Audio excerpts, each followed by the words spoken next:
When oceans rise, my soul will rest in your embrace. I am yours, and you are mine.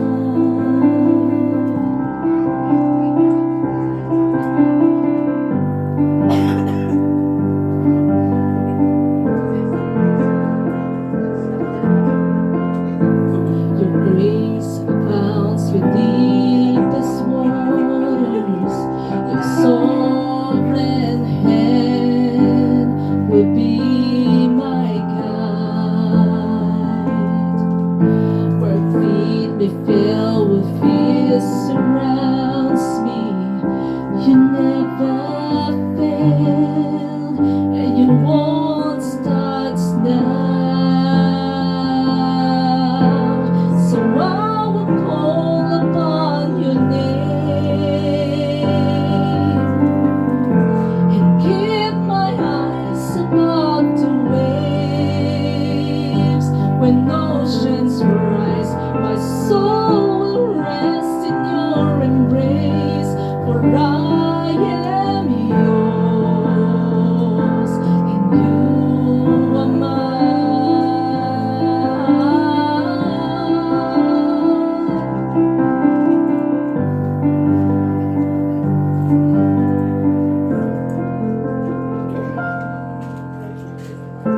Spirit, lead me when my trust is without borders. Let me walk upon the waters wherever you would call me. Take me deeper down my feet could ever wander, and my faith will be made stronger in the presence of my Savior. Spirit, lead me when my trust is without borders. Let me walk upon the waters wherever you would call me. Take me deeper down my feet could ever wander, and my faith will be made stronger in the presence of my Savior. I will call upon your name and keep my eyes above the waves. I am yours, and you are mine.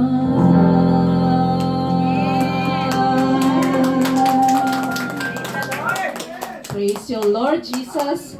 Let the Spirit guide us by doing soul winning. Praise you, Lord. We need the Holy Spirit. That's why I sing this song. It is the Holy Spirit who guided us, and even I'm speaking in front of you. It is the Holy Spirit is guiding us. Doing evangelism, it is the Holy Spirit. So we need the Holy Spirit to do this soul winning. Father God, we thank you, Lord, for this day. We thank you, Lord, for your promises. And i-guide nyo kami bawat isa, Lord. Linisin nyo po ang aming mga puso. Gabayan nyo kami, Lord, na maintindihan namin ang iyong salita. Gabayan nyo ako, Holy Spirit, na whatever I speak, it is you who lead us here, O Lord. I pray, Lord, na you help us, Lord, to understand the meaning of evangelism and the purpose of our life, Lord, to give you glory. In Jesus' name we pray. Amen. Our part 3 lesson. Our topic is about the stages of soul winning. So number 1, personal preparation. Number 1, pre-witnessing. Number 2, witnessing stage. And number 3 is post-witnessing stage. In pre-witnessing, there is a personal preparation. Prayer, covering, protection, and anointing of the Holy Spirit. So minsan, kailangan pa natin mag-fasting and then prepare our soul. It's like a battle. So, because our enemy is unseen, we cannot see them. So, kahit yung mga makakausap natin, minsan may mga karga. So, which is, kailangan natin i-prepare yung self natin. If possible, we need to wear the armor of God, helmet of salvation, shield of peace, belt of truth, shield of faith, breastplate of righteousness, the sword of the word of God, and prayer supplication for our back. Kaya kailangan natin mag-prepare, kailangan mag-fasting, and kailangan din natin ng prayer covering from the church and from our elders, protection, and anointing. Kailangan natin especially ang anointing ng Holy Spirit. Hindi lang tayo basta ng sugod without the anointing of the Holy Spirit. And then we share our testimony about our life and how the Lord changed our life. And of course, the Word of God, which is the powerful tool to share, it is the Word of God. Number 2 is the intercession, praying for others. We are praying for others, specifically their information about their problems and concern. And we keep efficient record of the person details. So when we know someone, we're getting their information, their details, and the first thing we should do is to listen. And that's the time we learn about them, what is their problem. It's like when you go to the doctor, you have to tell what is the problem you're encountering in your body, or what do you feel, pain. So the same thing para tayong mga doctors spiritually. So we need to listen them so that we will know what to prescribe, which is what Bible verse we will use to encourage, to heal them, and kung ano ang kailangan ng kanyang spirit. Witnessing stage, ito naman yung friendship, establish trust. So, importante, ma-establish muna natin yung trust. Magkaroon tayo ng friendship, wini-witness natin. And we have also gaining common ground. So, parang parehas kayo na hindi ka kumukontra kung ano ba yung belief niya, kung ano yung mga culture nila, kung ano yung tradition nila. Hindi mo kontrahin kasi sinabi sa Bible na bawal ito. So, we will respect what do they believe kasi we are gaining common ground. And then we are sharing the message, which is our testimony. And in post-witnessing stage, ang pinakamahirap ay convince. Yes, related to follow-up. So, kasi kailangan natin mag-follow up. Kasi hindi lagi, minsan may mga struggles din mga yan, and then may mga hindrances, obstacles na encounter. So, kapag kasi dinadala na natin sila kay Lord, syempre maraming kukontra yan, at the devil is working 24/7 to move them out. So that's why yan ang pinakamahirap is yung i-follow up para to bring them continuously to the Lord. Okay? And next is steps in evangelism. Number 1, win the friendship. Lagi talagang friendship, di ba? Ang hirap naman na mag-share tayo ng Word of God, hindi natin kilala. Basta na lang tayo, parang saan ba yung sa bus? Bigla na lang, alam mo ba, maliligtas ka dito, ganyan. So parang mawiwirtuhan sila sa'yo, di ba? Ang hirap na mag-evangelize ng ganon, to soul win, lalo na pag hindi ka kilala. So syempre, you establish friendship first at yung tiwala nila sa iyo. Number 2, ask information through questions. You create some questions that will be helpful to gain information from that person. Number 3, find a common ground, which is I said, kung ano yung the same interest. And then syempre, we know our boundaries. At saka yung natutunan ko to gain attention from someone person is when you listen to their interest at yung pag-uusapan nyo, malalaman mo kung ano yung interest niya. So by listening, kung ano yung i-discuss mo sa kanya, the same interest, the same with Paul. Nung nag-evangelize siya sa Greece, ang ginamit niya yung mga image of God. And then sabi niya, itong isang God na ito, walang pangalan.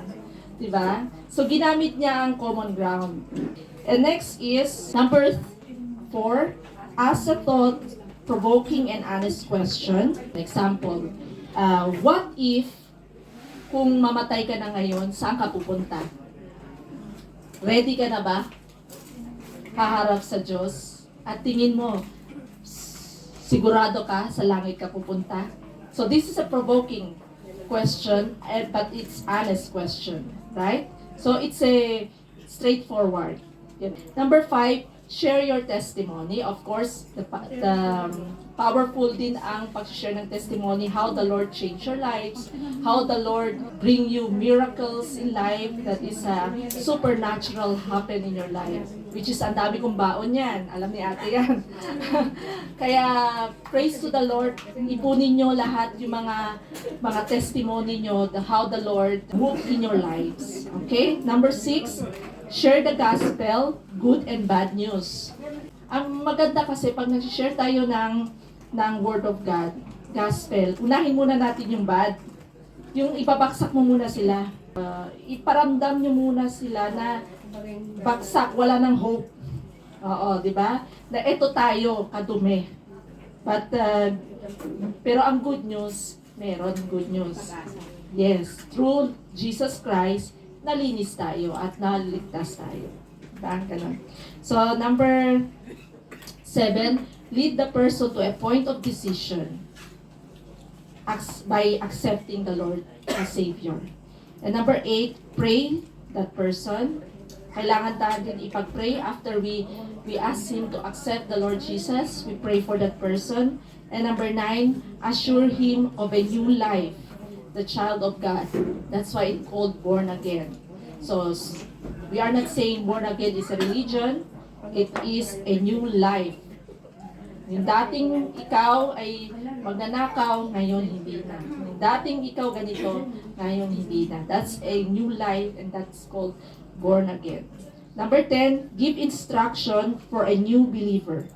Read Bible, pray, witness, quiet time, and fellowship. So ito yung mga after na nila na-accept si Lord Jesus at willing na sila tumanggap kay Lord Jesus at magpagamit, syempre, bigyan natin sila ng instruction, ano ang susunod nilang gagawin. Of course, they have to read the Bible kasi yun ang basis natin sa lahat ng ginagawa natin as a servant of God, as a Christian. Kailangan natin magbasa ng Bible. Number 2, you how to pray and how to witness, which is what we are doing now, how to witness, how to evangelize, how to do soul winning. Number 3, quiet time every morning. Meron din tayong quiet time. And then fellowship, which is we gather here in the church to fellowship one another. Okay? And next is encourage him for further study. So, hindi tayo humihinto sa pag-aaral dahil lamang dito. Even kahit na yung aking mentor ay matanda na, but she still or he and she is still continuing studying kasi hindi natatapos ang buhay natin sa kung ano lang natutunan natin ngayon. And kaya ako, nakikinig pa rin ako sa mga more expert, more experience kasi may matutunan ako and I love to share as well. Kaya maganda ang give and take. Kaya when I share, natututo rin ako when I'm sharing. It's like it is the Holy Spirit is teaching me also. So, I praise to the Lord. I encourage everyone to teach as well kasi maganda po talaga ang experience to teach. Lalo tayong natututo dito to teach. Number 12 is follow up. Tatapik natin ngayon yung blessing of being a soul winner. Ito yung exciting, di ba? Kasi sa lahat ng paghihirap, merong reward. Yes, yan ang promise ni Lord. So, itapik natin to. Ang soul winner have a special place in the heart of God. There are special blessing exclusively reserved for the soul winner. Number 1, the souler is the best Christian. Agree? Yes, amen. Because though still imperfect, hindi tayo perfect. Remember, kahit na soul winner tayo, hindi pa rin tayo perfect. though still imperfect, of soul winner is better than the Christians who do not win soul. Jesus died so that the lost will be saved. John 10:10. So what's the purpose why Lord Jesus died? To save us. So kung yung iba hindi pa alam how to save, tayo nakakaalam na it is our obligation to share. To share the how to be saved. Christians who love the lost are better because they have the heart of God. Siyempre, ano bang heart ni Lord?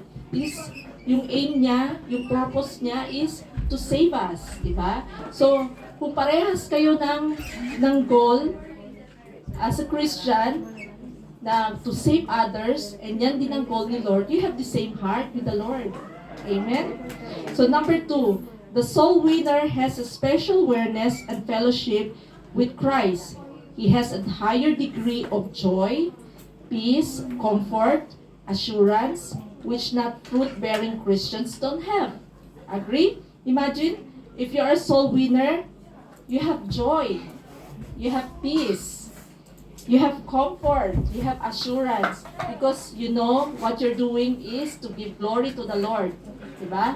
So, lalo na kapag yung isang kaibigan mo, nakita mo yung pagbabago sa kanya, through ginamit ka ni Lord, anong kasiyahan niyo na mararamdaman niyo? Pag nakita niyo ang isang masama at na-sharean mo siya, tapos nagbago, di ba ang sarap ng pakiramdam? Hindi mo may pagpapalit yun sa yaman. Hindi mo may pagpapalit yun sa pera. Di ba? Ang kasiyahan yun, sobrang saya. It's a joy, peace, comfort, assurance. Masaya, kahit na may problema tayo as a soul winner, hindi tayo nangangamba. We are still we are still stand in the faith with the Lord because we know that the Lord is with us. The Lord will not leave us, diba? Even me, I don't have work right now. Pero hindi ako nangangamba kasi alam ko the Lord provides. And the Lord provides everything. Amen. Praise God. Libre ang pagkain ng mister ko, yung company niya. Hindi ako nagluluto sa bahay. Init-init lang. Praise to the Lord. So, praise God. And I praise to the Lord na nagbayad din ng company yung school ni EK. So, though partially nagbayad kami, but still it's a blessing. And the Lord provides everything, di ba? Kaya hindi ako nangangamba kasi I know the Lord will not leave those, especially those, His workers.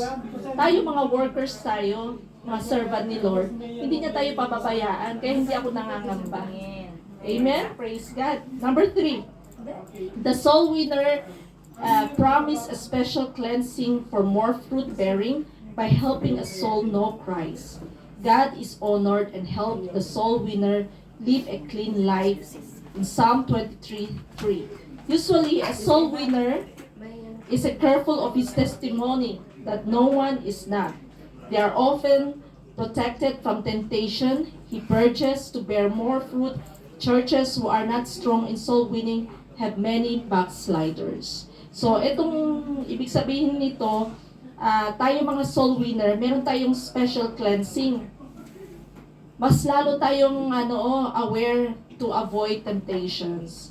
And then, mas careful tayo sa mga decisions natin because we are the ambassador of Christ. Katulad ng mga ambassador sa iba't ibang bansa. Hindi yan sila basta-basta gagawa ng mga mali because they are ambassador of one country.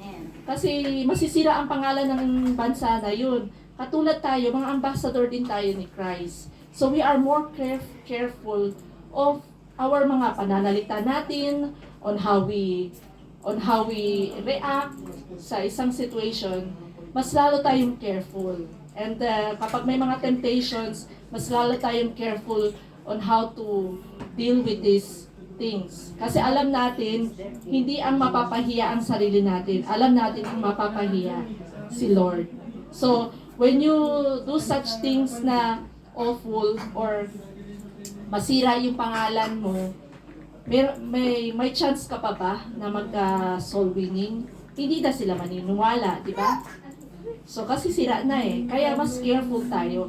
Mas maliligtas natin yung sarili natin because as a soul winner, mas ingat tayo. Okay? Churches who are not strong in soul winning, mas marami daw backsliders. Kaya mahalaga talaga na ang isang church, we are soul winners. Are we a soul winners? Amen! Amen! Praise God! Alam ko the Lord is working in this church and I thank to the Lord na nabigyan ako ng chance to share, to strengthen more the members and na magiging soul winners sila. Number 4, the fullest blessing of the Holy Spirit is given only to the soul winners, Christians. The anointing of a soul winner is greater than the one who is not. The soul winner does not follow blessing. Anong ibig sabihin nun? The soul winner does not follow blessing. Because, bakit ang soul winner hindi nagpa-follow sa blessing? Because it is the blessing who follow us. Praise to the Lord. And I testify on that. Kasi kaya nga hindi ako nagbo-worry kasi ang blessing ang nagpa-follow sa mga soul winners. Kaya be glad if you are a soul winner. The Lord provides all your needs. The Lord will provide lahat ng mga needs, ha? Not wants. Praise God. Needs. Pero iba ang wants sa needs. Kaya ang importante talaga ang needs, which is food, shelter, and clothing. Yan ang mga needs eh. Pero meron na doon dagdag kayo eh. Internet, load. Okay. Next is, soul winners can understand the Bible better than the other Christians. Of course, because they receive divine help from God. Because the promise of the Lord is, I will be with you. And number 2, He is protected from errors in doctrine. Kasi lagi kayo nag-aaral, lagi kayo nagbabasa. So it means, the more you study the Word of God, na-avoid ka sa error ng doctrine. And number 2, He uses the Bible more often than others. Siyempre, pagka attend lang, hindi naman niya nagbabasa ng Bible. Pero pag mga soul winners, lalo ka nagbabasa because you want to learn. And then kung ano yung i-share mo, kailangan tama. Mahirap naman mag-share, mali pala ang sinasabi. Diba? Kaya careful din tayo sa pagtuturo. Kailangan tama yung tinuturo. And number 4, He loves studies it more than the others. Kapag nag-aaral, hindi yun antok, hindi yung, pagka yung nag-aaral tayo sa school, ay, yan na naman yung subject na yan. Math ba, or English, or ano. Diba? Tinatamad tayo. Pero kapag soul winner ka, excited ka lagi mag-aral ng Word of God. Parang in love ka lagi, 'di ba? Excited, 'di ba? 'Di ba yung pag in love ka, excited ka magbasa ng love letters. So the same thing in reading the Bible, excited ka lagi magbasa because you know the promises of the Lord, you feel the love of God in there, and then the comfort that the Lord gives you. Kaya excited ka. Number 6, the soul winner has joy above all other joys of earth. Syempre, masayahin tayo, di ba?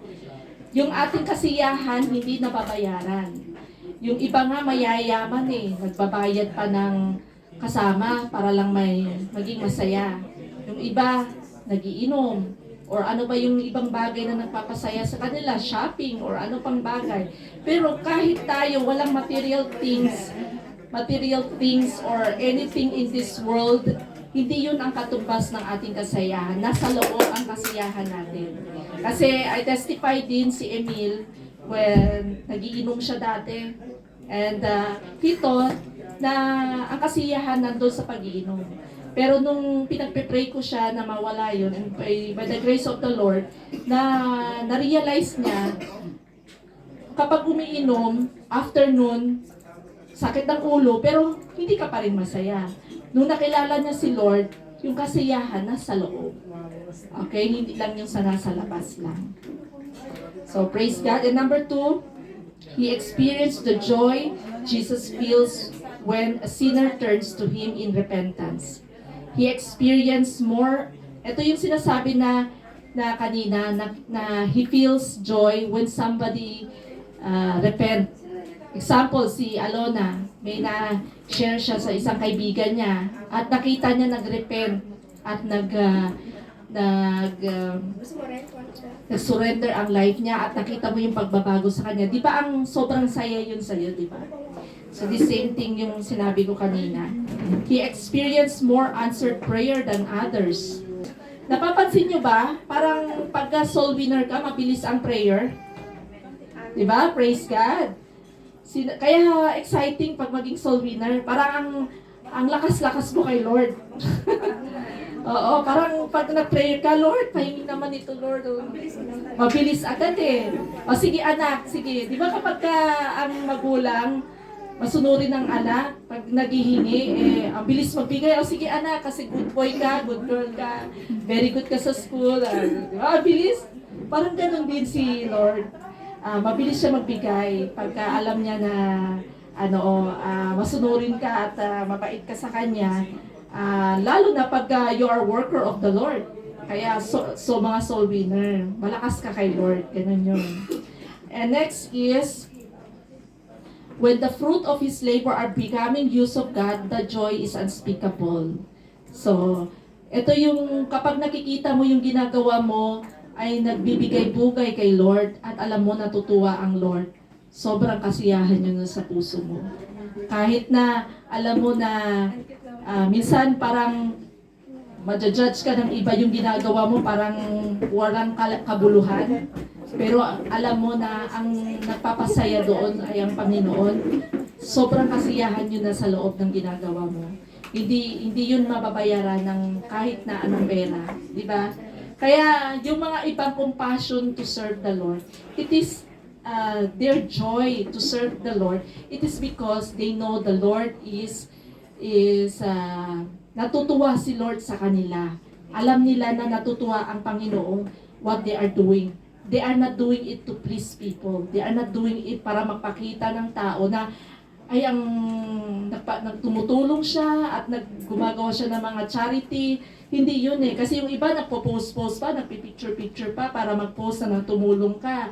Diba? But when you're doing this to give glory to the Lord, yun ang kasiyahan mo. Hindi yung to please people. It is to please the Lord. Amen? And then, fellowship with other soul winners are sweet. Aba, so sweet talaga. Kaya nga, pumupunta pa rin ako dito because you are so sweet. Kasi nakita ko yung sweetness dito. Praise God. And kaya nga po tayo bilang church, we are gathering one another and we fellowship one another because this is the Lord command us. Okay, praise God. And number 7, the soul winner receives protection from God. Yes, mga soul winner are protected. Imagine ninyo, hindi ko namamalayan, nagda-drive ako, wala na pala, yung brake ko sira na, pero nakailang araw na ako nagda-drive. Tapos alam niya naman Tagaytay, medyo sloping ganyan. Minsan hindi ako makapag-brake, yung tao na sa harap na, binubusina ko, hanggang galit na galit yung tao na yun kasi diretso-diretso lang ako. Pero sabi ko, punta na nga ako sa mekaniko. Bakit kaya ganito? Tapos nung napunta na ako sa mekaniko, sabi pa ng mekaniko, wag ka na mag-drive dito, delikado! Imagine, the Lord is protecting me kahit na yung pala, delikado na pala yung ginagawa ko ng pagdadrive. So praise to the Lord for the protection kasi nandun pa rin ang protection ni Lord. So praise to the Lord na naayos naman agad. At nabigyan ako ng wisdom na pumunta agad sa mechanic. And lastly, he receives anointing from God. As I said, we ask the anointing from the Lord before we do soul winning. Kasi it's not easy. It's not It's not parang lang, ay gusto ko lang maging soul winner. Ganun lang, basta-basta lang. We have a preparation for that, di ba? Napag-discuss natin yung steps, kung kinakailangan mag-fasting, prayer, continuously prayer and guidance from the Lord, and ask the leaders to pray for you. Kailangan natin ng prayer ng bawat isa at ng mga leaders din, ng prayer ng mga leaders para sa atin when we do soul winning. Amen? Amen.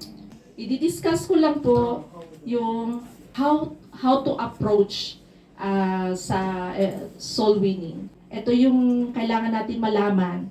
Kapag nag-approach tayo for soul winning, there are different kinds of people. Hindi iba-iba ang tao at iba-iba rin yung approach natin. Okay? So, according sa spiritual perception, merong iba-ibang klaseng tao, paniniwala. Number 1 is atheist. Alam nyo naman ang atheist, di ba? Yun yung mga tao na doesn't believe God. They don't believe God exists. And number 2, yung agnostic. Ito yung doesn't care if they believe it or not. Parang kesera-sera. Diba? Yung ano lang sila, minsan naniniwala sa John, minsan hindi. So, mas delikado nga yan ganun eh. Diba? Sa Bible says, mga lukewarm, sila yung mga hindi saved. Mga lukewarm. Kaya agnostic ang tawag doon. And number 3, yung mga skeptic. Sila yung mga critical and argumentative. So, yun yung sila mahilig mag-argue. Ang galing-galing, ang daming alam, pero mali-mali naman, di ba? Just because of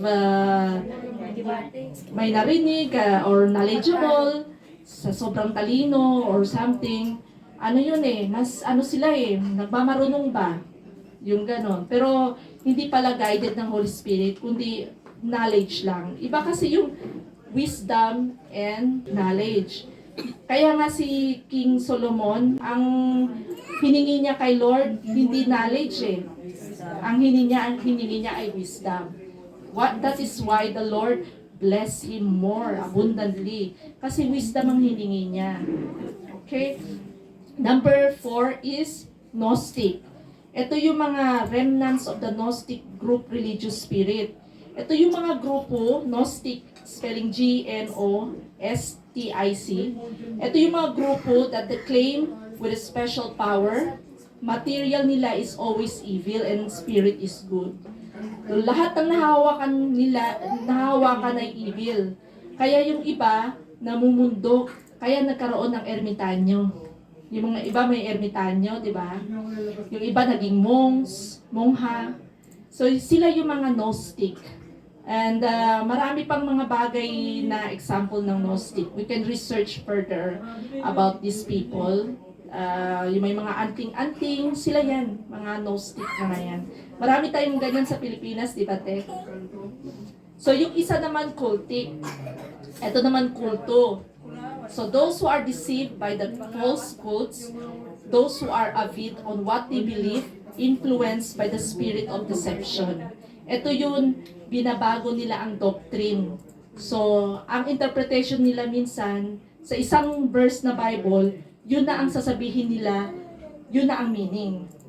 But they didn't even look on the whole context of the Bible. So sa isang verse lang,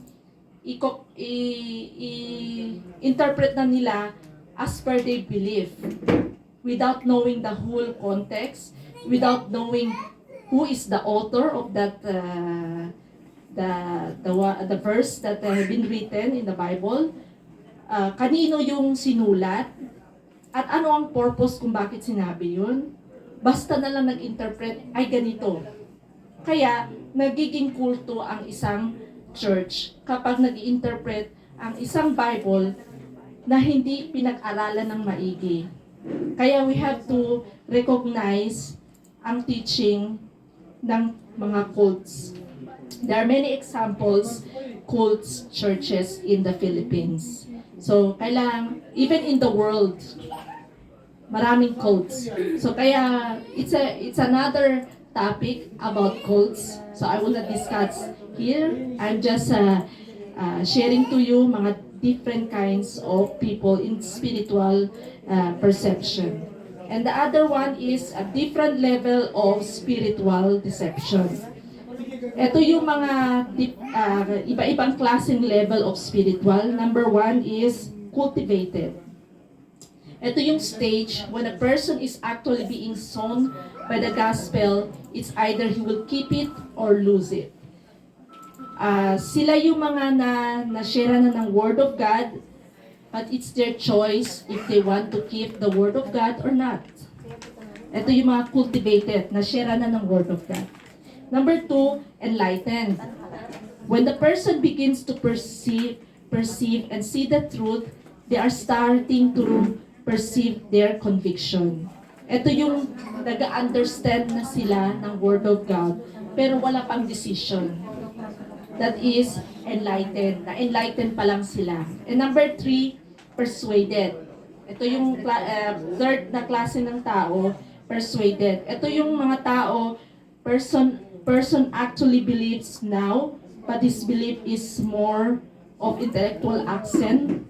Yes, inclination to accept, but it is usually hung by a certain consideration.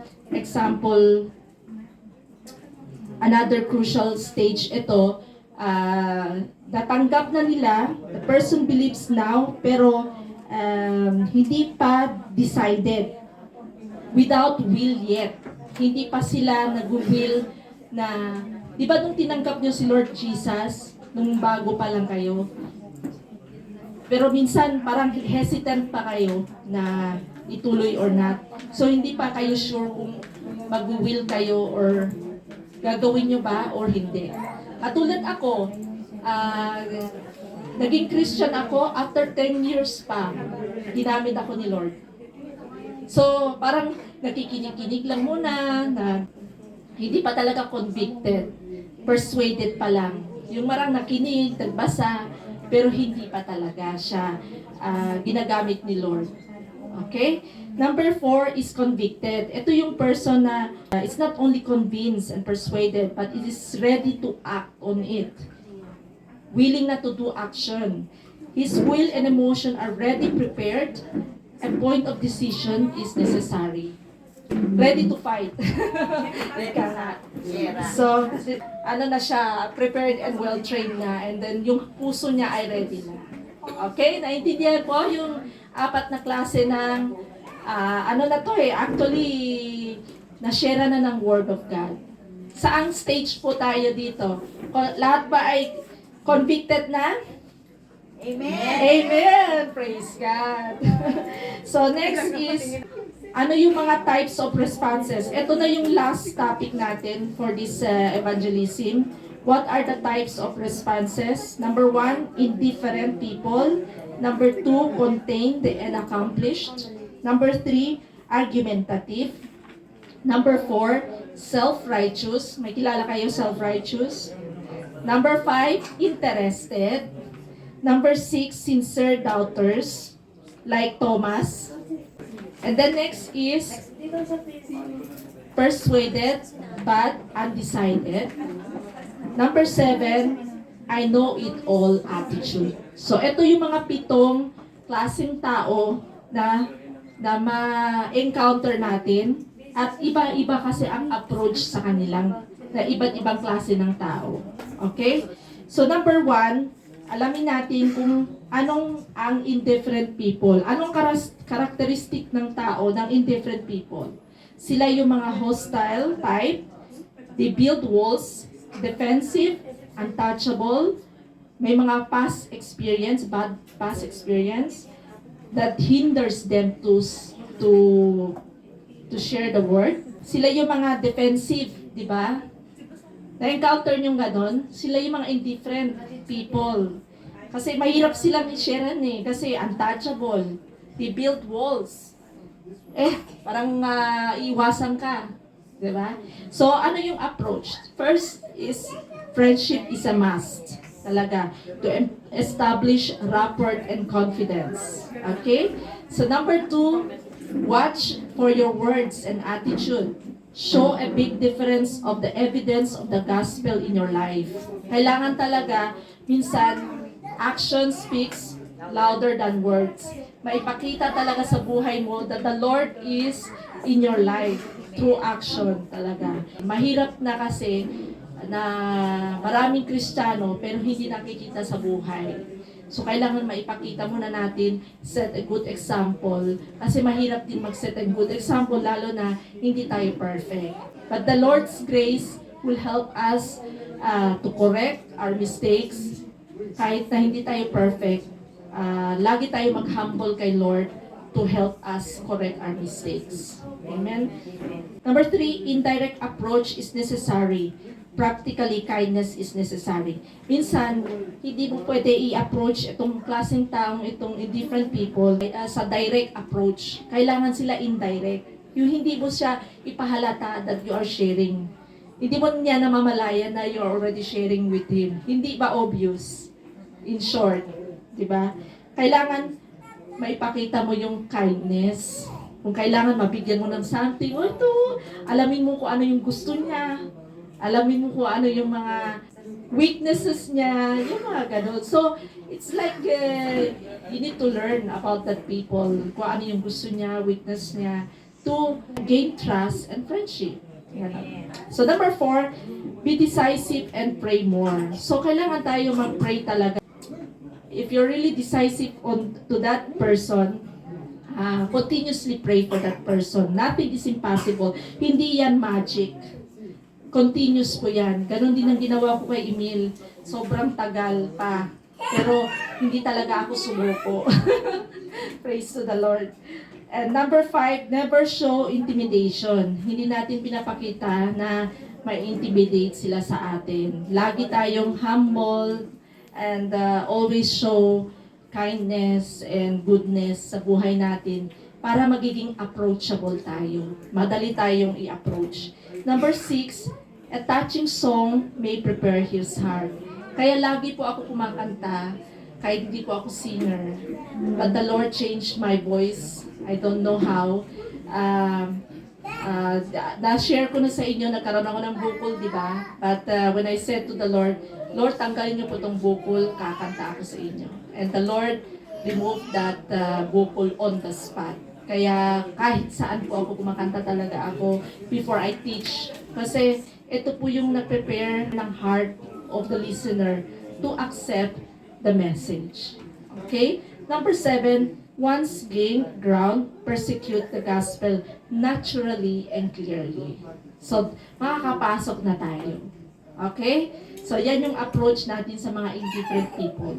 Number 2, the klase na tao, contain and accomplish. Anong klase yan sila? Anong characteristic nila? Sila yung feel sufficient, lacks nothing, callous to spiritual thing, materially inclined, usually status quo oriented. Sila yung mga self-sufficient, ibig sabihin mapera, di ba? Yung parang hindi na nila kailangan ng Diyos kasi mapera naman sila, may power naman sila. Ano pa bang meron pwedeng sila, secured sila. So, ito yung mga tao na callous, ibig sabihin yung callous sa paa. Manhid na. Manhid na sila sa sa spiritual thing. Ang gusto lang nila ay material. Material thing. Yung mentality nila more into material things. They don't appreciate spiritual, but they appreciate more materially. Mas nakikita nila ang status ng tao, professional, or mas maraming pera. Doon sila more into that inclined to a kind of person. A status quo-oriented. Mas sila sa estado ng tao. So, mas oriented sila doon kasi anong status ng buhay nila. Okay? So, paano natin approach ng ganung klaseng tao, di ba? So, number 1, of course, share your testimony. Kasi, walang tatalo sa pag-share mo sa paano si Lord nagkaroon ng miracle sa buhay mo. Diba? Kasi kahit na hindi mo i-share yung Word of God, pero how the Lord moves in your life, supernatural, unexplainable, no one can beat on that. Kasi ang Bible actually, it's also a testimony of that na nangyari sa isang prophet, sa isang character sa Bible. It's their testimony na written in record. But you, as a soul winner, meron ka ding miracles that happen to you and a testimony to testify that the Lord is true, na siya ay tunay na Lord. Ito yung ating testimony. That's why we are sharing our testimony. Importante po yun sa pag-share sa isang klaseng tao na feel contained and feel sufficient. So number 2, ask provoking question. Di ba na-share ko yung paano tayo magkaroon ng provoking question? Yung katulad nung, kapag ba ikaw ay, when you will die, if you will die right now, are you sure you will go to heaven? It's a provoking question.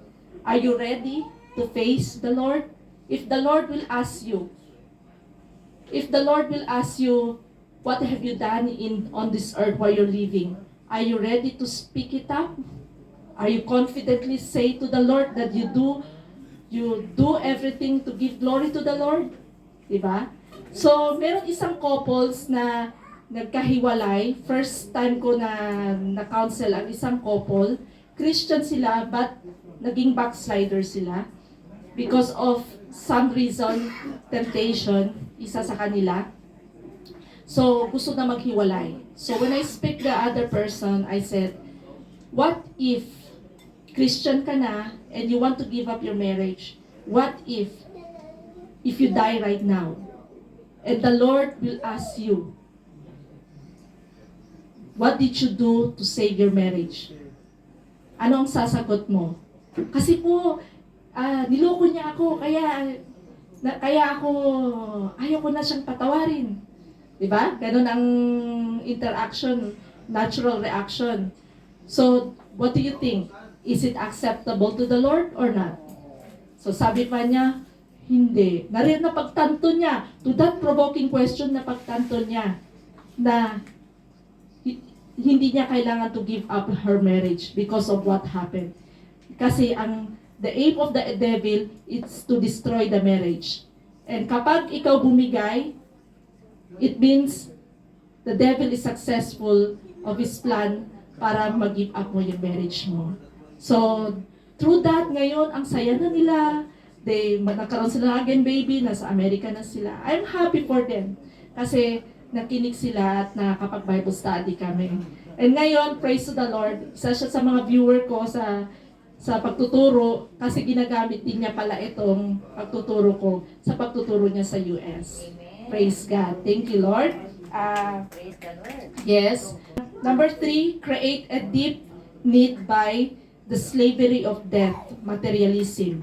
Kasi minsan tayo ay slave tayo sa fear of death and materialism. Parang slave tayo dun hindi mapakali pag hindi nakabili ng ganito. Pero kung may pambili naman, why not, di ba? Pero kung nagiging slave ka na doon and then wala ka na makain or hindi ka na nakakatulong sa iba, so parang hindi na siya slave na yung tawag doon. And then yung parang takot ka maging matanda, takot na mamatay. Kasi pag Christian ka if you are a servant of the Lord and you are the child of God, takot ka ba mamatay? Alam mo kung saan ka pupunta? Di ba? Those who are fear in death, those are not secured. Alam nila, hindi sila sure kung saan sila pupunta, di ba? So next is tyranny of the urgent. Next is the devastation of lonesomeness. Lonesomeness is wala na lahat, feeling mag-isa. Lalambot after testimony related to her needs. Kaya kailangan makinig tayo kung ano yung needs niya para alam natin kung paano siya i-approach. Kasi mahirap mag-testify tayo na hindi related sa kanyang experience. So if alamin natin kung ano yung needs niya, ma-share natin sa kanya kung ano yung related testimony natin para ma-share sa kanya. At sila yung mga taong lonesomeness, mag-isa lang siya. So through our friendship din, makapag-share tayo sa Kanya at maging comfortable siya sa atin to share the Word of God.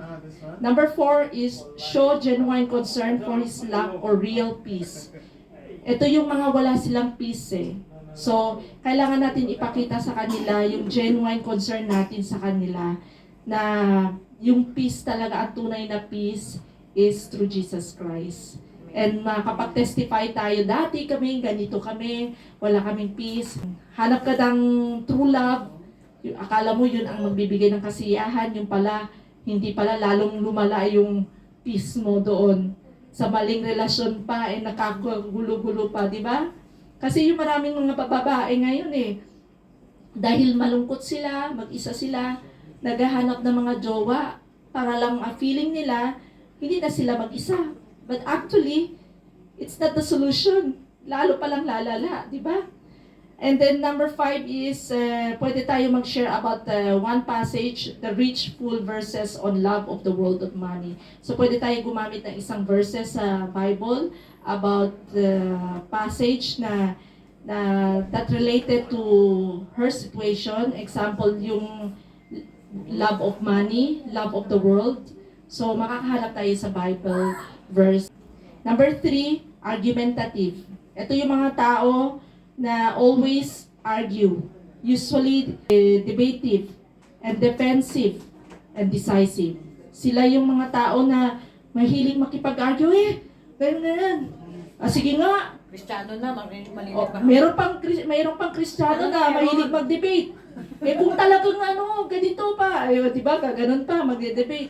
But me, I really avoid. The more I learn deeper to the Word of God, mas lalo akong avoiding debate. Kasi nawawala yung essence of the Word of God kapag may debate, merong away, wala tayong kailangan i-prove. Diba? If you are guided by the Holy Spirit, it will only come naturally. Pero kapag may debates, avoid. It means it's not the right time. We should find the perfect timing, perfect will of the Lord kung kailan tayo mag-share. Minsan kasi, usually it is the Lord who gave you someone para ma-sharean. Kaya hindi ako naghahanap. I'm waiting the Lord give me yung opportunity. I will make friendship. Marami akong magiging friends. Marami akong nagiging friends. Pero naghihintay lang ako ng perfect timing kung kailan ni Lord ibibigyan ng opportunity na yun. Basta mag-gain ka lang ng friendship, it is the Lord will work to that perfect time. Okay? Next is, number 1, anong approach natin sa mga taong argumentative? Number 1, of course, patience. Nabibili ba ang pasensya? Sabi ng aking tita, kasi ang kulit ni Ike, sabi niya, uminom ka na ng gamot ng pasensya. Tinapay, may tinapay. Di ba, kumain ka ng pasensya, yung tinapay. So, lagi daw tayong to keep control. Okay? Kasi ito mga argumentative, ang ending niyan, pag pumatol ka, away. So, kapag mag-end up ka ng away, wala nang glory kay Lord doon, di ba? So, wala na. Ending na, talo na. So, you will lose that person. Okay, number 2, do not argue. Your aim is not to win the argument, but to win the person. So, yun ang aim natin. So, example, yung aking mentor, na-share niya, nakapag-preach siya sa isang may NPA na area, at pumasok sila sa church at nakinig, may dalang baril. But because she is guided by the Holy Spirit, napagtanggap niya sila kay Lord. So iba, nakakatakot yung may mga baril pumasok sa church. Kasi in that area, probinsya, may mga NPA. So, by the grace of the Lord, through the Holy Spirit, guided by the Holy Spirit, na tinanggap nila si Lord Jesus as their Savior. Amen? So if they become argumentative, they usually become defender. Kaya wag tayong mag-allow na magde-defend sila. Let them be comfortable to you and maging approachable ka lagi and friendly. And next is, sila pala yung mga misled, sila yung mga misinformed, offensive, usually wears, they are best defenders of the faith if convicted. But actually, these people who are defenders, kapag sila ay binago nyo na through the Holy Spirit, sila ang pinakamasipag na soul winner. Kasi sila ang mag-fight talaga. May personality na sila na ganun eh. So, sila talaga yung magiging palaban para kay Lord. But not in a way of magiging in a right training na. Kasi controlled na. Pero sila talaga yung magiging, usually ang nagiging convicted na spiritual people. Okay? And number 3, sa pag-approach nila ay deviate his attention from the subject but to a deeper need. So, deviate mo siya yung subject na tinatopic na gustong i-debate. Debate mo siya kung ano ba talaga yung needs. Okay? And number 4, great love can assure. So, syempre, sabi nga, love conquers all. Diba? Kaya mahalaga talaga ang sharing the love of God. Amen? Number 5, never touch on religion and differences in practice. Pinakabawal. No topic about other religion, about their practices and their faith. Kasi may mga religion na bawal kumain ng ganito, bawal ng makipag-birthday, so respect of what they believe. Ako, pag may pista doon sa amin, kikikain ako. Kasi, oo, magkipagkaibigan. Minsan, meron silang Santa Cruzan. Nakita ako, alaman naman nila ako, serva ni Lord. Nakita ako, hiniyaya ako kumain doon. Kasi Santa Cruzan, tapos may malaki pa silang mering ganyan. Oo, sige, kakain din. Nagipagkwentuhan pa. So, I don't judge or I don't put the division, ito ako, kayo dyan. Hindi. Nakakaroon ng common ground, di ba? As long as we stand in our faith. As long as we stand in our faith. Amen. Number 4, na self-righteous. Ito yung mahirap mga self-righteous. They are always right. Church fanatics. They are defensive with their practices. And they are very religious. And panata sa kanilang devotion. Depend on their rituals. Sila itong mga self-righteous. So how will you approach this kind of people? Na mga self-righteous. First, of course, always gain friendship. Number 2, do not attack religion and their practices. Number 3, sincerity and love is a must. Always love. Show love. Number 4, of course, share your testimony. Number 5, assure him that you are not leading him to another religion. Kasi baka makaramdam siya, baka iniisip niya na nililid mo siya sa ibang religion. Don't show that you are leading him to another religion because we are not teaching religion here. We are teaching about the relationship with the Lord. And number 6, divert his belief into a real.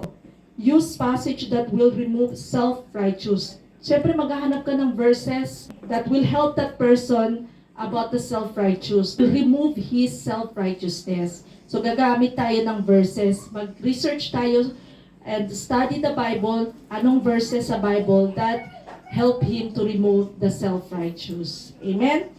And then we can use example, the 10 Commandments, the rich young ruler, verses of faith versus work. Ito, alamin natin kung ano yung mga verses, faith versus work.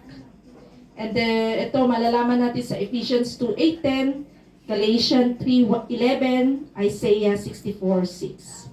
And use quotation like gospel versus religion. Yes, if willing, involve him in creative line of interest. So, kailangan maging creative din tayo sa pag-approach ng mga self-righteous. Hindi tayo boring dapat. Kailangan may creativity tayo. Ha? Oo, meron tayong creativity on how to approach this kind of people. Kasi, syempre, colorful na ang kanilang kinagisnan na tradition. So, I don't know how, but it is the Holy Spirit is guiding us how to be creative on approaching this kind of people. Number 5, interested. Ito yung usually make the first move. Like Zacchaeus. You know the story of Zacchaeus?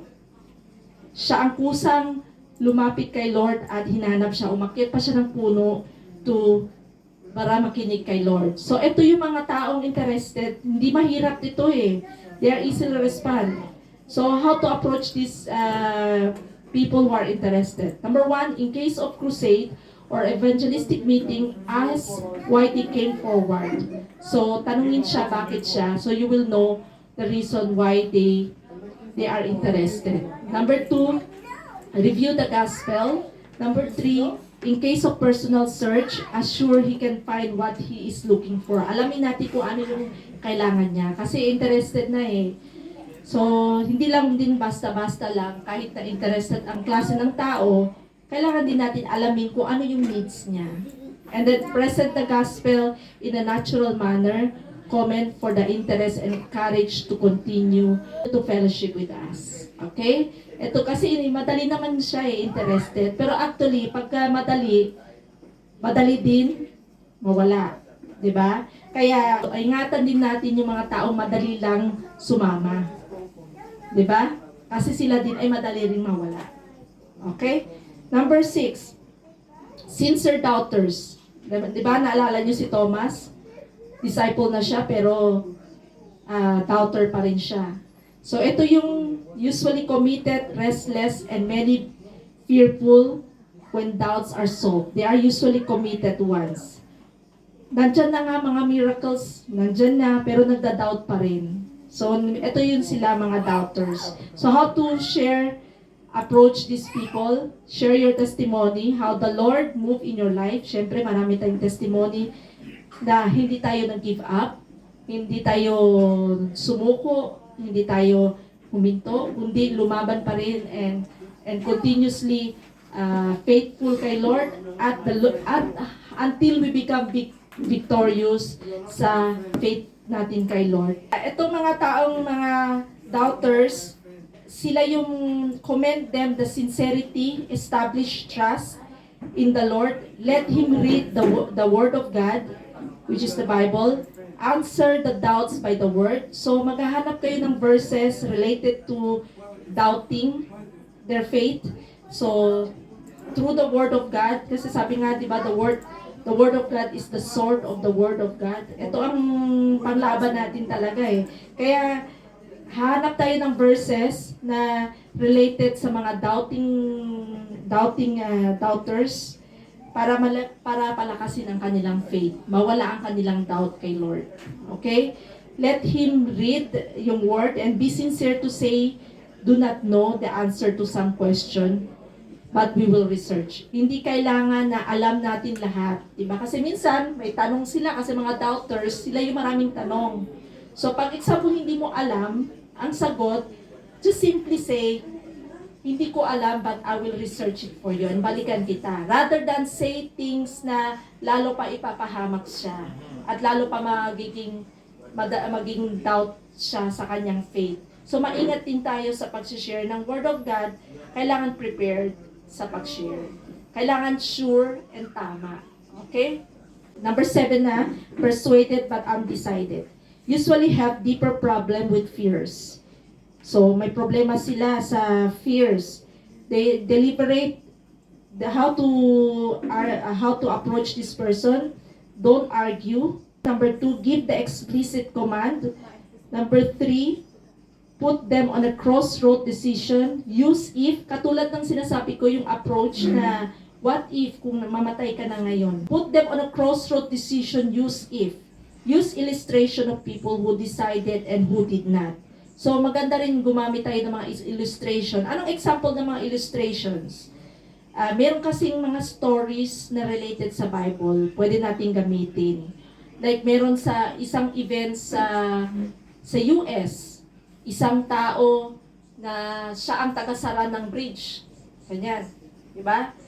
Illustrations yun. Tapos, yung dinala niya yung kanyang anak sa trabaho niya. Nahulog yung anak niya doon. Pag binuksan niya ang gate, mahulog ang kanyang anak, pero maraming masisave na tao na train. May darating na train. So, ngayon, kung ikaw pagpipiliin, sinong pipiliin mo iligtas? Yung anak mo o yung mga tao doon na mas maraming tao doon sa train? Diba ang hirap? But actually, it's a true story and that person chooses yung maraming tao at namatay yung kanyang tunay na anak. It is the same illustration we will share sa nangyari kay Lord Jesus. What the Lord did to us, sinacrifice niya ang kanyang anak. So gayon din yung nangyari doon to that person sa US na sinacrifice niya yung anak niya mamatay kaysa niligtas niya yung maraming tao yung nasa train. Binuksan niya yung gate at namahulog yung kanyang anak at namatay yung kanyang anak. Na-news yun, na balita yun. So this is an example illustration. Kailangan meron din tayong mga illustration to give an example what exactly the gospel means, di ba? Sa mga tao na mayroong takot sa fear. But because that person, wala siyang takot, alam niya na tama yung gagawin niya. The Lord is with him. Okay? Next is, number 5, warn of satanic persecution by using illustration of fictions. Example, the Devil's Conference. Ito yung mga satanic persecution. Gagamit tayo ng illustration fiction. Testimony ko lang din. One time na meron kaming loan na wala akong work. And nagkaroon ako ng invitation from Illuminati to be a member. Na satanic yun, di ba? Alam niyo yung Illuminati. Bibigyan ka ng millions para susolve sana ang problema ko, di ba? Wala na, makakabayad na ako ng loan. But what I did is, binila ko yung message and I pray to the Lord, Lord, I know you are my true God. Ikaw ang magbabayad ng loan ko. And the Lord really pays my loan in few months lang. Well, that is one of my testimony din. And it's so miracle, supernatural happened to me. The Lord paid it. And naging faithful siya sa akin because I know, naging faithful ako sa Kanya. It's a good testimony on how you share to them your testimony. Yung mga takot, yung mga utang, yung mga takot na sa lahat ng bagay. When I share this testimony, nabibigyan sila ng kabuhayan ng kanyang loob kasi nangyari sa akin and how I survived it because of my faith to the Lord. Diba? Next is, pray with the person anyway. Let him hear your prayer for him. Mas maganda kapag nagpe-pray ka ng someone, maririnig nila yung prayer. It gives them comfort. And next is, follow up. It is ready for harvest. Follow up tayo and kapag ready na siya, ready to harvest na yun. If not deliberate, assure him of the blessing of the following the call. Remove fear by using verses against it. Example, 2 Timothy 1:7, 1 Peter 5:7, Isaiah 41:10. And assure him of God's protection, syempre. Lead to the point of decision, pray with that person. Yes, lastly, number 8, I know it all attitude. Ano ibig sabihin nun? Lahat alam ko. Di ba? Alam ko na yan. Di ba mayroong mga ganon na tao? Ay, hindi mo na kailangan ako sharean kasi alam ko na yan. So usually, do more of all speaking. Galing sila magsalita. And then, the pride is very evident to them. And then, usually hide some insecurities by pretending to be somebody. So actually, yung mga taong ito na nagkukunwari na somebody, mayabang, in short, actually sila yung mga insecure. Sila yung mga tao na nagpe-pretend lang sila to be somebody kasi may tinatago sa loob.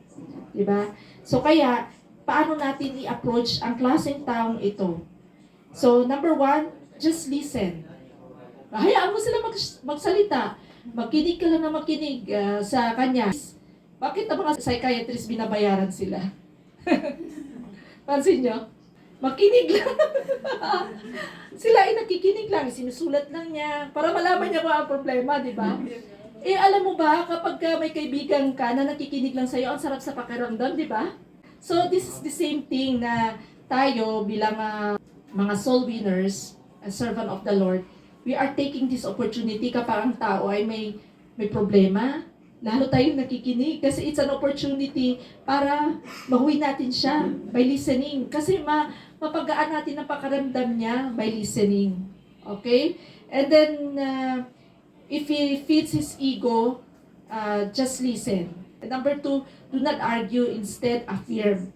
Affirm his views. Talaga? Oo nga, no? Oo. Ay, ang galing. O, di ba? Ganon. O, di ba? Ang sarap sa pakiramdam pag nag-agree lang. Oo. So, mo siya, ma-affirm mo yung kanyang views, yung kanyang ego. So, matutuwa siya and magiging comfortable siya sa'yo. Okay? And then, number 4, listen to what he is not saying. Ano ibig sabihin no? May tinatago kaya nagre-react. Insecure, tinatabunan niya yung kanyang pride. Ito yung mga pakinggan mo kung ano yung mga hindi niya sinasabi. Kasi mayroong nakatago doon. So, observe. Okay?